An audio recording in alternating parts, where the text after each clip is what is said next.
Setting up the connection between Shopify and QuickBooks stops you from manually entering every sale and fee. The most reliable method is using a bridge app. Start by logging into your QuickBooks Online account in one browser tab and your Shopify admin in another. Go to the QuickBooks App Store from the left navigation menu. Search for a connector like A2X, Synder, or QuickBooks Commerce, and click Get App Now. You will follow the prompts to sign up for the subscription and grant the necessary permissions.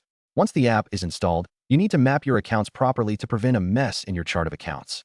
The setup wizard will ask you where to send Shopify payouts and where to categorize product sales, shipping income, and merchant fees.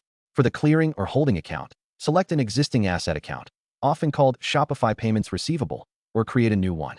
For sales, select your main income account. This step is critical because it tells QuickBooks to batch your daily net deposits instead of creating 1,000 individual line items. You must also configure the tax settings, usually by mapping Shopify sales tax to the sales tax liability account in QuickBooks. After the initial configuration, you need to trigger the first sync manually. Click the Sync or Update button inside the app dashboard and set the start date for your historical data. The app will pull your orders, fees, and payouts into QuickBooks as summarized invoices or journal entries.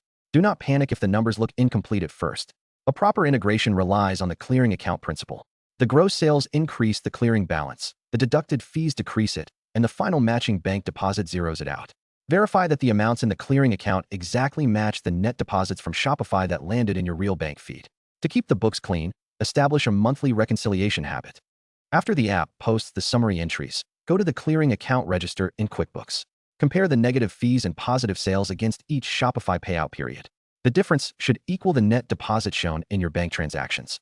The most common errors happen when you duplicate income by manually adding a bank deposit that the app already created, or when fees are recorded as expenses instead of reducing the clearing balance. If balances get stuck in the clearing account, check for missing fee entries or refunds that weren't synced correctly, and always let the app handle the data transfer rather than importing manual journals.